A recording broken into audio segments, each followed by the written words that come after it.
So welcome everyone to this webinar all about a remote first future for you and your team. And we're really pleased to have Maya with us, who after speaking to Maya when we were preparing this webinar and planning it, it's a great, obviously a very relevant topic at the moment, and Maya's got a wealth of experience personally and also in her work, which she'll tell you more about how to work in a really happy and healthy way for you and your team. So just to explain who C is, if you don't know us, Social Enterprise East of England is a membership organisation, and if you're not a member, you can join us and also join Social Enterprise UK at the same time to get a joint membership. And if your turnover is under 100,000, it's free to join, so it's well worth joining because you get access to lots of resources, funding alerts, and information about events like this. So I'll hand over to you now, Maya.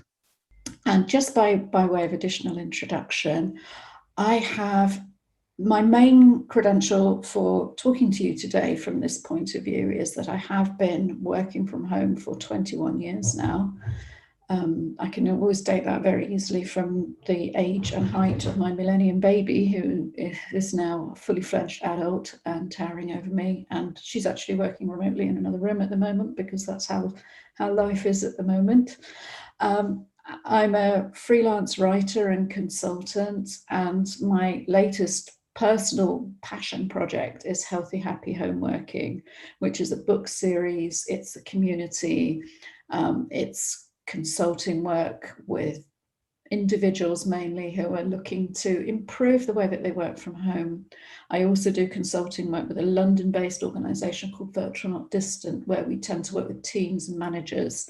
And we've been working together for about 4 years now. So that used to be part of an actual managed process of moving to working from home, as opposed to the abject chaos which has descended on the world in the last 14 months. So of course, everything's changed, but nothing's changed. And the one thing that really hasn't changed for me is that I really believe in remote first working. And I believe it's the most flexible and resilient way to future-proof your team, whether you're in a social enterprise or in a commercial enterprise. We've had more of a taste of working from home and working remotely during the lockdown periods. For a lot of people, that was their first taste of having to do so. For a lot of people, it wasn't a wholly satisfactory experience in any way. Let's face it, it was done in a mad rush. It was completely chaotic. Now we're at this inflection point where organizations are starting to look at their long-term strategy and how they want to organize things for the future. So every manager's had a taste of trying to manage at a distance. Every knowledge worker has had a taste of trying to keep going in a remote first situation, at least temporarily. And I just wanted to say before we dive in, having looked at the profiles of some of the attendee lists today, I completely recognize that a number of you are involved in direct service provision, where you're always going to have a face-to-face element. And I'm not talking about trying to replace direct delivery of services by doing things through a screen. I completely accept that when it comes to working with individual clients who need support, that this is not optimal, and that you will be waiting to get back to face-to-face interactions. And I really hope that you're able to do that safely and appropriately as soon as possible. So what I'm talking about is your management team and your knowledge team back end, who you have been collaborating with remotely over recent times, and I believe that that is the best way for you to go on doing so in the future, or at least be open to. So that's where I'm coming from today. So I hope that some of you aren't already thinking, well, that doesn't apply to us because we work directly with clients. I'm talking about your organization rather than your face-to-face work. So I want to look at where organizations are at and the choices available as we move out of compulsory lockdown and into hopefully a bit more of a future. So there we are. I've kind of taken a four-way typology of it. Do feel free to drag the Zoom faces around if you need to, because they always end up plonked over the least useful bit of the screen. But I think that most organizations can be put into one of these four buckets in terms of where they're at as a team when it comes to remote work. So the first most extreme version of this, I suppose, is people who work from home because or when they have to. And basically everybody went into this bucket in, what was it, March 2020, when the balloon went up. It meant that we had to work remotely or simply stop working in most cases. You know, if you weren't a key worker, that was it. So people managed. Everybody grabbed a laptop, went home, they figured out how to connect things together, put strings in yogurt pots, get on board and stay working together. Actually, what the world achieved, what organizations achieved, is nothing short of phenomenal. And I hope that when we come to write the history books, we'll recognize the lengths that people went to provide business continuity, to provide essential services, to keep going, to support each other and carry on, because this is not what anybody meant by working from home is great. What happened last year was completely unplanned for, and the world wasn't ready. So there are teams who had a very tough time with that and will never want to do this again, and I recognise that. So they will always be in this category that we will work from home when we have to, when we're required to do so by law, by force majeure, and that's fine. You know, I'm here to persuade you that it's worth considering different ways of looking at things, but at least everybody's had that taste now and they know that this is part of a spectrum. So as we move out of lockdown then, and people start to consider going back to shared workplaces, there's the next stage that we might move to is that people are recognised and trusted to work from home. We know we can do it because we've done it, and with the pudding is proved. You know, there are some organisations that have always been very resistant to distributed working of any kind, very reluctant to let people work from home even if they really want to, and sometimes that's been just a kind of not invented here mindset that we can't work like that, our work isn't suitable for it. Well, they can't really say that anymore if they managed to keep working at all last year. So there are plenty of teams and organisations which are in this category. And there are individuals in this category who know that they can work from home successfully, that it works for them personally, that they've managed to make it work. Often that they manage to make it work under really excruciating circumstances which are far from ideal, like they might have had their partner working from home alongside them. They might have had kids being homeschooled. They might be in completely unsuitable accommodation, not enough devices and everything. If you managed to work from home last year, you're going to love it, I promise you, once things are as they ought to be rather than things that were forced upon us. So there are organisations that are recognising that, and they're letting people work from home. They're letting people ask to work from home, to negotiate it, maybe to do it on a flexible basis.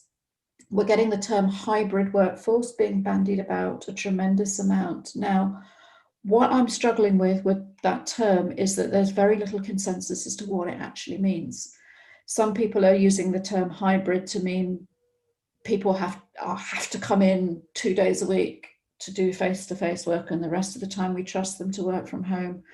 Other organisations are using it to mean some people return to the office permanently and others don't. Some people are letting people choose which bucket of those they want to be in. Others are saying, no, we want the senior people back on site and all the admin can work from home. Some people are saying, no, we don't trust the admin. We want people where we can see them, but the senior people are privileged to request working from home and to move out to the countryside or whatever they want. So if you hear that phrase hybrid, I would encourage you to really dig in and try and work out what people mean by it, because the devil is always in the detail there, and it can hide a multitude of risks of things like indirect discrimination. If, for example, if it's made optional and all of the workers with caring responsibilities or the female workers opt to work from home and they become less visible for promotions and advancement within the organisation and so on. So be careful with remote trusted. Where does that trust come from? Who gets to decide who is trusted to work from home and who isn't? And is there a transparent conversation going on around that, is what I would suggest that you look out for. The next stage of remote preparedness, if you like, is remote ready. Now, it's good to see that a lot of organizations have reached this point after 14, 15 months. Yeah, we've made it. We've made the technical switch over, is what this generally means, which suggests that we've moved to entirely cloud-based access to our communications, our data assets, our collaboration tools. We're no longer wondering whose laptop that presentation's on because it's in the cloud somewhere. The way that we share information, the way that we work on collaborative things, the way that we have meetings, It's remote ready. And that means that the organisation has resilience for the future. You know, if there is another lockdown tomorrow, they know what to do. Systems are in place, there are protocols in place, people know how to make it work. There might be some flexibility that was learned to have worked for the organisation during the health crisis period that they've acknowledged that people can take forward. Well, actually, you know, people have made it work around other responsibilities like home educating and so on. So we're happy to allow those people who prove that they can do that to go on being that flexible going forward, because how do you take that privilege back? It's like saying, you know, we don't trust you anymore. Remote ready organizations have learned a lot. They might have some visible workflows. They might have started to really think about how we make the work itself the focus digitally, instead of the talking about the work that we tend to do in meetings all the time and that burns people out with Zoom fatigue. So they've really thought about starting to make some of this stuff very process driven, so that people are ready to do it whenever they have to. And it also means that they're starting to make decisions about their real estate investments and commitments. Certainly you wouldn't take on a new office building now if you're in a remote ready mindset, unless you could collaborate with anyone anywhere in the world. You know, you would expect every meeting room to be equipped with soundbars and video, for example. Even if you're still using meeting rooms, you would not expect them just to be an empty conference room with a dusty spider phone in the middle of the table. You know, if you're remote ready, then you're enabled for video collaboration, and you're enabled for the fact that not everybody physically present might be everybody who needs to be, and that people might be moving around. And in the same way, you probably won't use that office just for people to come in and sit next to each other and email and Zoom with people on the other side of the world, because why would they need to be there in the first place? Because the final evolution of this, if you like, which I consider works extremely well for teams that do it right, is to be remote first. And I believe that's the ideal. It doesn't preclude working in an office. The office just becomes another place that you can come together for specific activities. Remote first does not mean compulsory working from home. It certainly doesn't mean being locked down. Remote first is a spectrum where you simply detach the work from the location in which it's being done when the location isn't required for any reason. So it can mean working from home. It could mean working from a local coffee shop. It could mean working while you're traveling.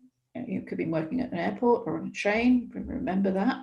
This is all coming back. We might have missed it, but I used to get quite a lot done when I was moving around the place. Just haven't done it for a while. But remote first work means it's a laptop, a webcam, a headset, whatever you need to do your work, and you take it with you. It could mean working near your home. Now, a lot of our local high streets have been absolutely devastated by the pandemic. There are prime sort of retail outlets which are closed down now, have no hope of reopening. There are hospitality outlets doing really interesting, creative things. I remember last summer, there were some pubs in the UK that started doing a sort of a desk working offer where they gave, it was something like a 3 or 4 hour block of time, and they would give you a table, sort of socially isolated on your own, infinite tea and coffee through that time, and a lunch, and an internet connection for a fixed price. And I thought that's exactly the kind of thing that I could see emerging much more flexibly as we move forward, because you don't have to sit in your house all the time when you're not in lockdown. If you have a remote first employer, you might decide, well, I'm going to work in the pub this morning. I think that's absolutely fantastic. It means that you've got people to network and chat with if you need to. You want to take your headphones off, wander up to the bar, and go and have some human interaction if that's what you're craving. We all have different needs for human interaction. Some of us are very happy working all day at home, not speaking to anybody, and that's a huge plus. Others desperately crave that. So remote first doesn't preclude it in any way. It might mean taking a desk at a local co-working centre. There's one that's recently opened up near me, and I'm going to go and have a visit there next week to see if it's finally going to be the thing that's going to get me from working from home. Probably not after 21 years, but I might take a flexible membership there just because it's there, and it's actually quite nice to go and work somewhere around other people occasionally. I'm really introverted. I score very highly on introversion scales, and I'm a writer and I often need to concentrate, but still just occasionally I crave that little bit of background buzz and noise and find that stimulates creativity. So it's nice to have a choice. Co-workings, I believe, are due for a tremendous resurgence as we come out of this. So it's really important that we save our high streets, that we if we're working from home, if we're working in our local communities, then we can actually spend money in our local areas as well. We can reinforce our local communities. We can get involved in activities which we miss altogether if we're just hurrying down that street on the way to the station to commute into the city centre. I realise there's a whole other issue about all those city centre businesses and the coffee shops and the dry cleaners and all of that, which is due for a horrendous shake-up, and it's not going to be pretty. All of those office blocks, I don't know what we're going to do with them long term. I wouldn't be surprised if further down the line some of them end up coming back into housing, and that's ultimately the long-term thing that revitalises our city centres, just as it did with the industrial city centres, all those mill blocks and things like that that turned into excruciatingly expensive loft apartments 50 years later. Probably people will be living in sort of office tower blocks maybe sooner rather than later. But a remote first mindset means that you don't have to make that journey into the office. You don't have to stay at home. It simply becomes one of the options, because the whole business and the way you go about it is detached from location. So what does remote first really mean, as opposed to remote ready and these different spectrums of hybridizations? I think the first thing to say is there are no fixed definitions. This is my opinion and things that I suggest that you look out for if you're thinking strategically about how you might want to organise yourself, or if you're looking for a team to join, or ways to reshape things. The first thing I would say is necessary for truly remote first thinking is that there is no centre. The team itself is wholly distributed. If you have an HQ building with all the important people in it, that's not a remote first. That is a hybrid team with a very powerful centre of gravity. And I think we're going to see a lot of that emerging, that the C-suite will come back. Other things will be revolving around them. So in a really remote first team, you will see the leadership distributed as well, living where they want to live. It doesn't matter where they are geographically, it's the fact that they're not sort of together as the important people in one place and everybody else distributed. So they might be just distributed within the same town, or they might be across different continents and time zones. But if they are truly distributed as a team, then that's a good signal that there's a remote first mindset driving this organization. Another thing to look at is how meetings happen. And a remote first protocol is what we're doing today. One head, one laptop, one webcam. There's no need for conference rooms. There's no need for impressive sound bars and 8K monitors and all of that. You just need a laptop with a webcam, and anybody can take a remote first meeting. It also means you don't have that quite dissatisfactory experience of people sharing a laptop. If you've ever had a meeting with two different ears where people are trying to cram in front of the same screen, that's deeply unsatisfactory. And it means you don't get this hierarchy going on in meetings where you might have the important people together in a huddle room in a conferencing building, and the remote people are quite literally stuck on the wall off to one side. And you can say that's a hybrid meeting involving remote people, but actually those remote participants are usually significantly disadvantaged by that location. And they often, if one person speaks over them and they can't hear, they miss stuff in the room, they're not noticed, side conversations can happen across them. It doesn't have to be like that, but quite often it is. And there are technical solutions as well, including some remote first. There's a telepresence camera that you can put in the middle of the conferencing table, which is voice activated. So when somebody speaks around the table, it swivels to their view, and it puts the remote person literally at the center of the meeting. So, I mean, there are some good solutions that have been developed, and it's fun to see those evolving. But I believe for meetings, truly, what we really want is everybody digital, everyone remote.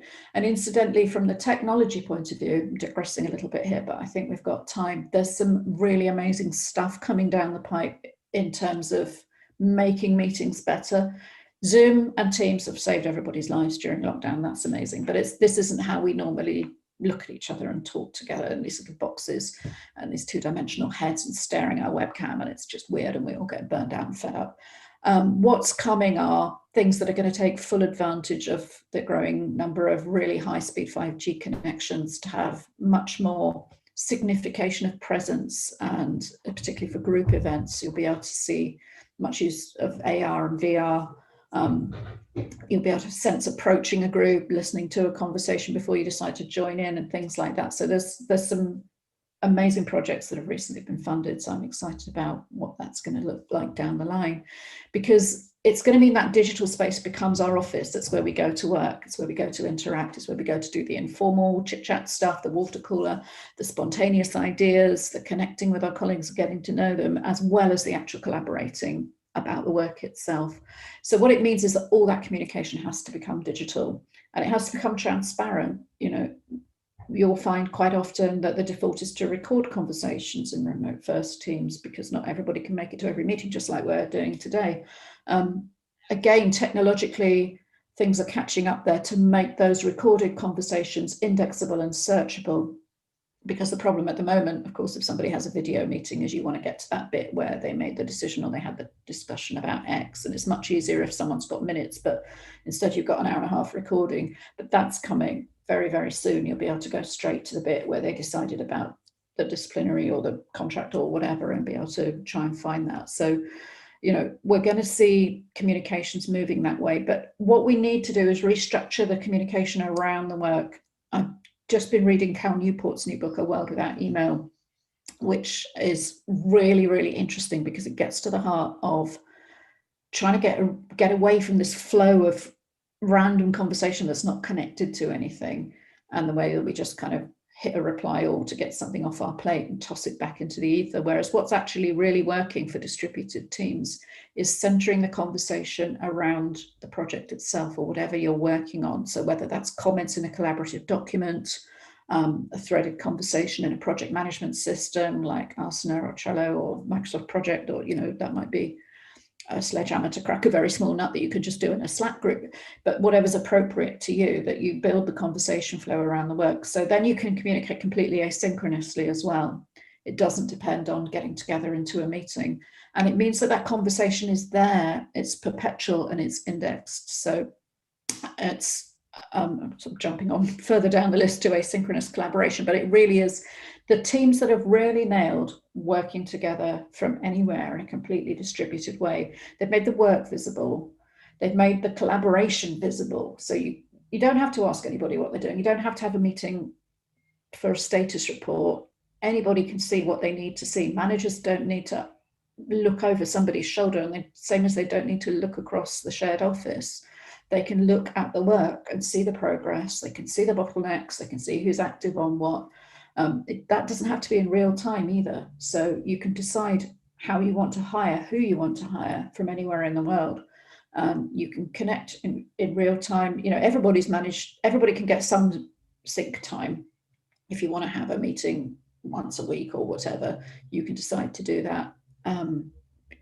I think of 8 o'clock as my limit, and I let the other person decide if they want to be a morning or an evening person. I'm good with either, but you can always find some real time to meet. The rest of the time, it doesn't matter where you are. You can work in a completely distributed way. It's about trust. It's about people knowing what protocols are for making decisions and moving things on. And actually, you can think, well, if we can't get together to discuss this, where it's going to slow the work down. But what happens is, in fact, the opposite. When you have protocols about how to do things and how to make decisions, and then you work asynchronously, you actually find that the work itself flows very much more rapidly, because you're using that arbitrage of the time zones, that you finish your bit on something and it might be the end of your day, but then a colleague in Asia is logging on hours before you in the morning, and they've made progress with something. You know, then you can add to it over time. All the conversations there. So when the guys in the US get up, they can see what Asia and Europe and everybody else has been doing, and they can add their bit, and the work continues around the clock. And it means that you're not responsible for being there 100% of the time, because all of the collaboration and communication is there and it's visible.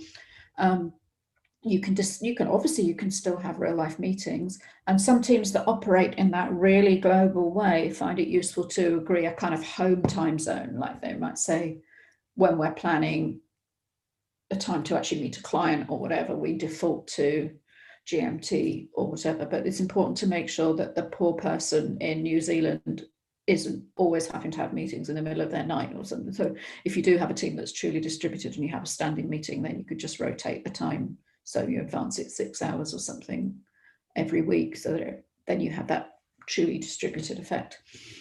So what you're actually aiming for is work that's driven by the results, that you're measuring what matters. It's not about who is logged on when, who spends the most amount of time in a document or in a meeting. It's not about presenteeism, because nobody cares. No one can see your jacket on the back of the chair, or what time you left the office, what device you're working on. When you can move towards a truly results-oriented way of managing performance and managing teams, it's incredibly satisfying, but it does require a lot of trust. It requires flexibility about how the work is done, as well as when and by whom and what time. It means complete clarity about what the result is, because obviously people need to know what they're going to be evaluated against. It means clear requirements, KPIs, commitment levels. It doesn't mean saying that you can't do any other work, but it might be saying that, we expect a certain number of hours, or that this is your permanent and full-time commitment. It means people have to be very psychologically safe to share when things aren't working well. You can't look across the room and see that somebody is stressed or fed up or looks like they haven't slept for a week or whatever. So people need to be able to bring that whole self for them to work. It needs to be very careful to avoid discrimination, direct or indirect, and it needs to respect people's different needs, and even things as simple as their body clocks. The fact that that person in New Zealand might be the ideal person to join your team, because actually they prefer to work in the middle of the night anyway. So a tremendous amount can be extremely positive about remote first teams and ways of operating. But it's quite hard to get there. It's a real journey, and obviously external consultants can help, but it has to come from the top and from the inside. And there's lots of resistance sometimes to moving towards this. Some of the reasons you might meet resistance if you're trying to shift along this spectrum with your own teams is that the first is that everybody's been through a horrendous time over the lockdown period with the pandemic. It's been a deeply stressful and distressing time for so many people. An awful lot of people want to roll the clock back. They're talking about going back to the office, and what they really mean is going back to 2019. And unfortunately, no policy can do that. We can't roll the clock back to before we'd learned to communicate and collaborate in these ways. We can't step in that old river, because the world has changed and moved on. People are concerned about managing hybrid well. They're concerned about discrimination. They're concerned about disadvantaging people who maybe have chronic health problems, or they're clinically vulnerable and they don't want to come to the office. Should we go back? Should we not go back? So there are real risks there, and they can get in the way. Skill sets are another thing. There are lots of people who, even after all this time, will say, I'm not a technical person. I don't really do tech. It's not my job. The technology has changed an awful lot, and it's got to the point now where if you can switch it on and you can log into something like Zoom or log me in, or that there's somebody can remote in and fix it. It's not the same as having an IT department down the hall. It's not. And if the printer jams, you're on your own. But legitimately, most of these skills are trainable now, and they can be hired for as well in terms of going forward. You also, every team and organization has a context and a history of where you're at now, whether that's investment in lengthy leases, it might be your journey to remote. You are where you are in terms of what's normal for you. And even if you've had to work remotely for a while, there's this sense that we want to go back to what is our default. And there's this kind of regression to the mean that people are very keen to get back to that. Lots of people are concerned about culture. Will we lose our culture if we all work and we never see each other? Well, the honest truth is, yes, if you don't internally cultivate it and maintain it and protect it. And culture should never be accidental in any team. And all too often it is. It's something that evolves by the way people talk to each other and work together, and the way values are disseminated and shared. That's no different when you're all sharing a break room in a building together. When you're online, everything has to be intentional, everything has to be deliberate, and it's no different for culture. You can shape that, you can be intentional about it, you can decide what you want, and you can make it so it can all be done, and that's better than leaving it to chance. There might be other people who are concerned about compliance, things like data protection, retention, supervision. Again, these can be managed. You might be dealing with very sensitive information about clients or patients. You might be dealing with financial regulation that's subject to particular kinds of supervision and so on. Everybody managed this last year. Let's face it, some people were winging it. There were probably some solutions that were inches away from disaster because people had never worked in that way before because of the kind of information that they dealt with. Now the technology has had a chance to catch up. For example, there are layers that you can plug in services to things like Cisco and Microsoft Teams, even Zoom, where everything is completely supervised and archived.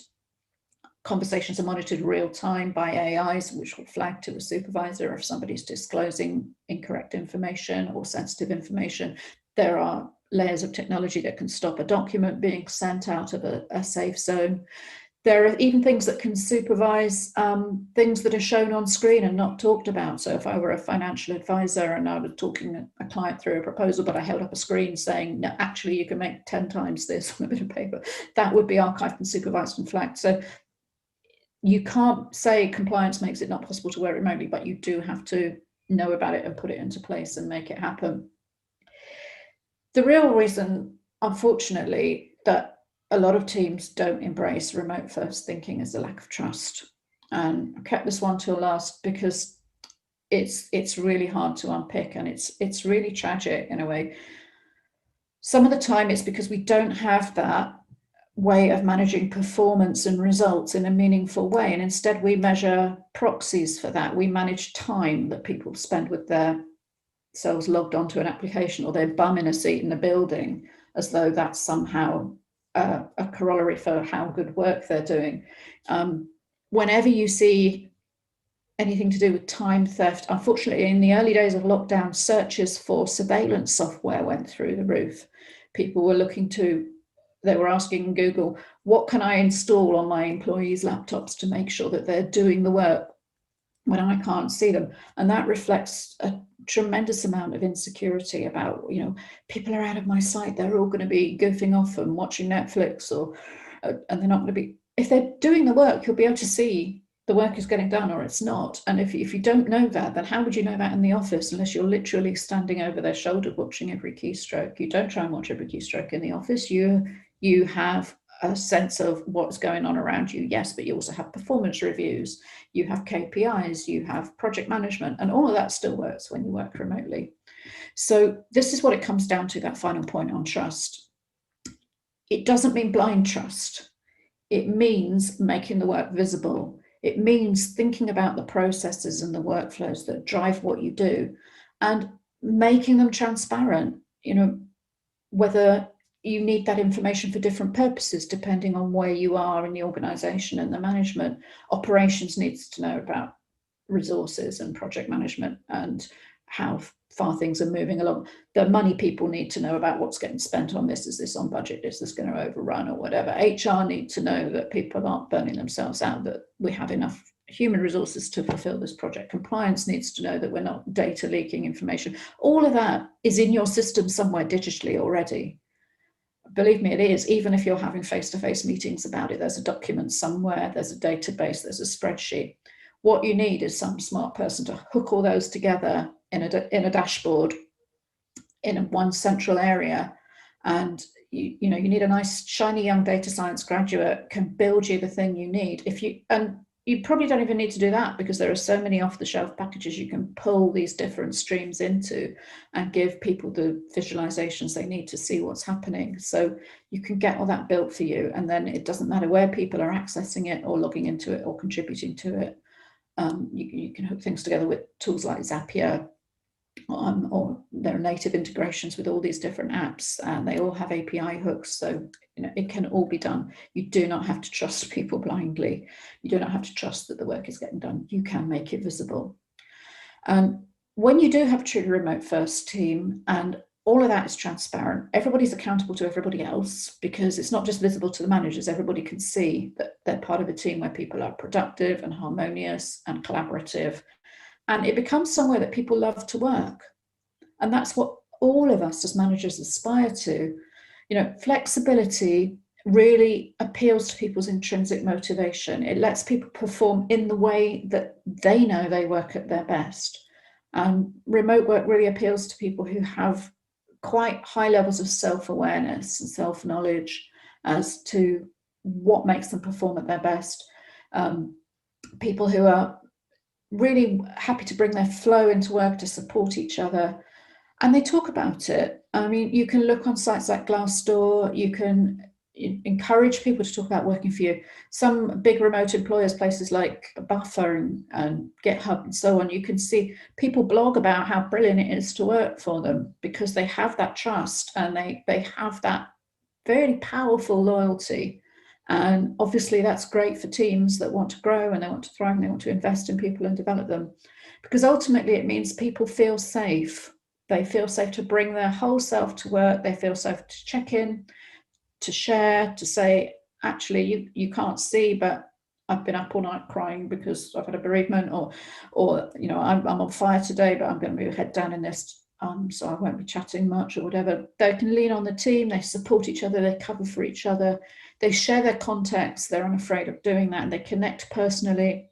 I mean, you can get apps to make people connect personally. You can get a thing that plugs into Slack that puts two people together in a coffee room once a week or something if they don't know each other. Or you can develop a culture where that happens more organically and spontaneously. You might need to have somebody responsible for those conversations, the person whose job it is to manage the threads, to stimulate random things, to have meetings about, to start the thread about pets, or everybody send a photo of what they can see out of their window or whatever, all these little techniques. But ultimately, when you have that trust within a team, people are happy to connect and to share little bits of themselves, their context, to bring their whole selves to work and be honest about their health and their life and the role that work plays in their life more generally, because we are all whole people. I've had people say to me that during lockdown, they've actually got to know their colleagues better than when they all worked in a building together, because they've had better conversations. They've had these little glimpses of each other's books and artwork or spare bedrooms or whatever's going on in their lives. And that's stimulated something that they never had in a more sterile work-oriented place. So that's ultimately what I want for you, or what I want for all of us. And I want to help you. So if I can do so, then please let me know. I've got the books. I consult. I've got a consulting package which we can do completely asynchronously, so we don't have to have another meeting.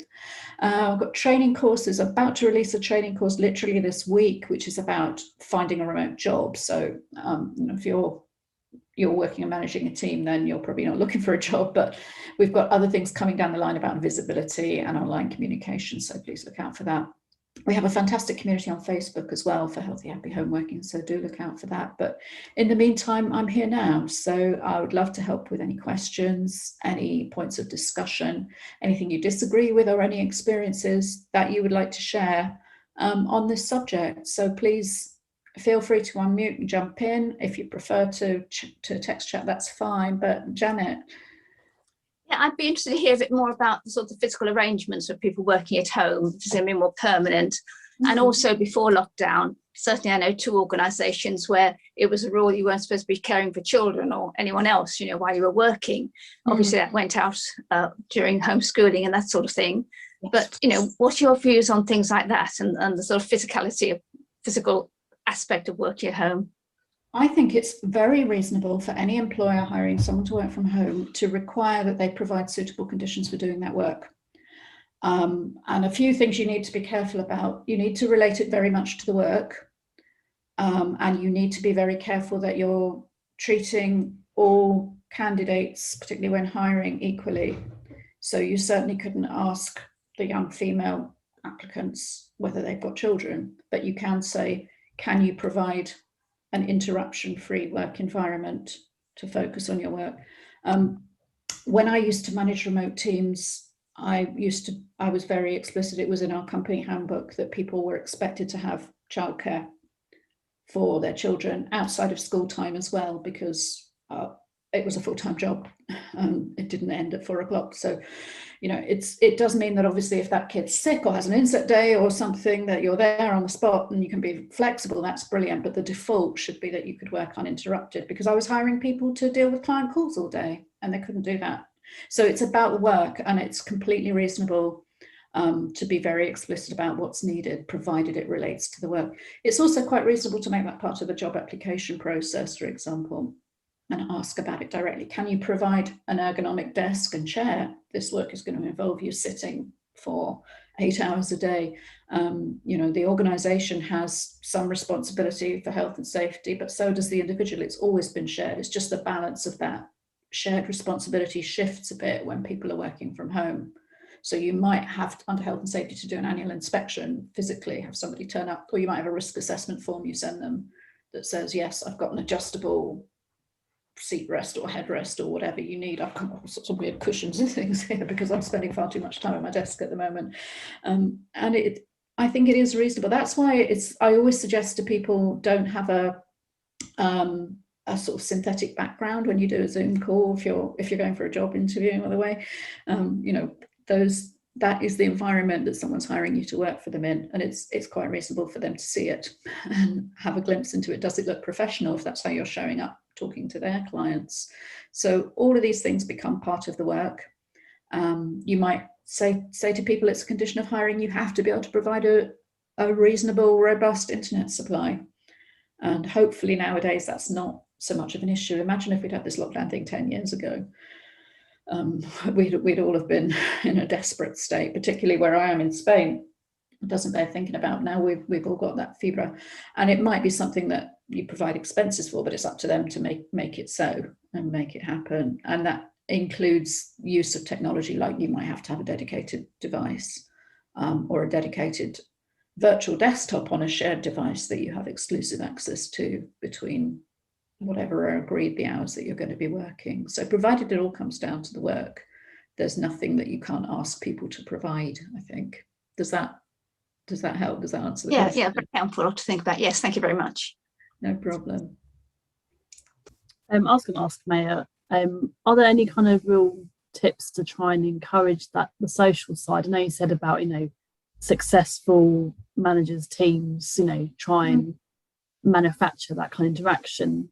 What sort of good examples have you come across, or certain platforms for using that? I think it comes down a lot to whose job it is to make that so. And, you know, there might be, if you were all in a shared office together, then it could be that there's somebody from HR does a social club, or there's a magazine, or there's a notice board and things like that. And how can you recreate that digitally? It needs to be somebody's job. And often it's interesting, one thing I've started to see this year is big organizations hiring for head of remote work positions. And that just wasn't a thing before. You know, it's fantastic to see that. But that's if you're like Facebook hiring a head of remote work. I don't expect that person's going to be sitting on their internal chat saying, so what's everybody wearing? You know, you need people sort of further down.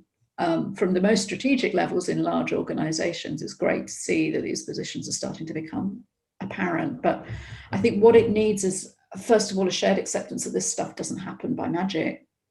And just somebody whose responsibility it is to keep an eye on the temperature of the conversation.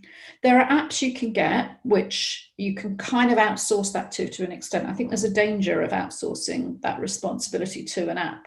Like there's a thing that can ping everybody and just ask them of their mood according to a set of smileys or something. That's quite useful for managers in large teams anonymously to just see, oh, well, everybody was kind of up here, and then on Thursday the team mood went down there. And maybe they can correlate that with something that actually happened, or maybe it was the phases of the moon or the weather or whatever. So that's useful, but it doesn't replace those one-to-one check-ins and the responsibility for mental health and stress and everything else. But in terms of the team itself, then generally it does need to be somebody's job, I think. And it needs to be somebody's job quite explicitly to make that happen, whether that's in stimulating team activities, organising meetings, organising social things, connecting people, introducing people. It can also be very much part of a structured onboarding process for somebody new. I'll tell you one thing I came across recently, which I thought was a lovely example. It was a completely global team. So they've got people all over the world, and they're quite a big team, and they have a shared Slack team as well as regional groups. And when people join them as part of their onboarding, they ask them if they don't mind sharing things like, when's your birthday, when's your anniversary, what religious fiestas and festivals and things are important in your culture. And then they program that into a Slack bot that says, Suhail's celebrating his 40th wedding anniversary today, everybody, and things like that. So it just kind of puts these little points of connection in across the whole team. And something pops up every day or two because they're quite a big team. And all of these little milestones and markers suddenly make people realize that, oh, I've got twins too, or whatever it is, with somebody on the other side of the world whom they might not be working with directly. And it's really nice the way that draws people together who might have something in common. And of course, if you're in the same building as somebody, you might look over there and think, oh, I can see by the way that person's dressed that we're probably part of the same religious group or something, but you can't see that remotely. So the way they built this bot was just a way to kind of flag up those little connections and little aspects of people's individualism that they were happy to share, to put that into the group. So there are automatic things you can do, but ultimately it needs to be a management responsibility. And it needs to be, if it's delegated to somebody or a group of people, to make that explicit and make it happen. Yeah, I guess it's also, coming back to linking it with the culture as well, isn't it? And it'd be interesting what you said about, if there is going to be a trend of having head of remote working or someone who has that responsibility. Because I know also I'm in Cambridge and I've been doing some stuff recently with a lady who's head of wellbeing at Marshall's in Cambridge, which is a big employer. So that's obviously another trend. So you wonder if those two are going to merge in the future. And one positive legacy I hope that we'll take out of this period is a far greater acceptance to talk about things like mental health, things like stress.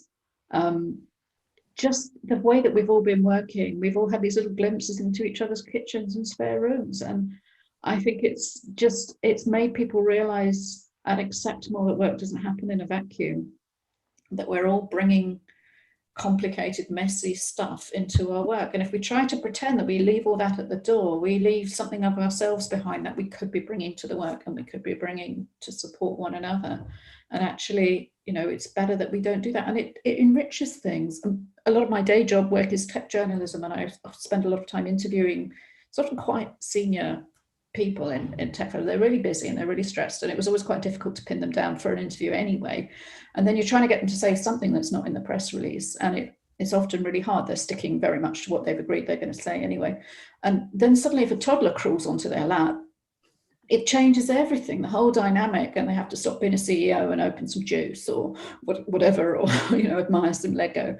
And then suddenly it just ramps up that connection and that intimacy in an amazing way. And it's led to some really insightful conversations. Still happen over a 10-minute call, but it means you get to that level of connection much more quickly. So it's great that we have these tools, we have video, we can hear each other, we can see each other, we can get these glimpses.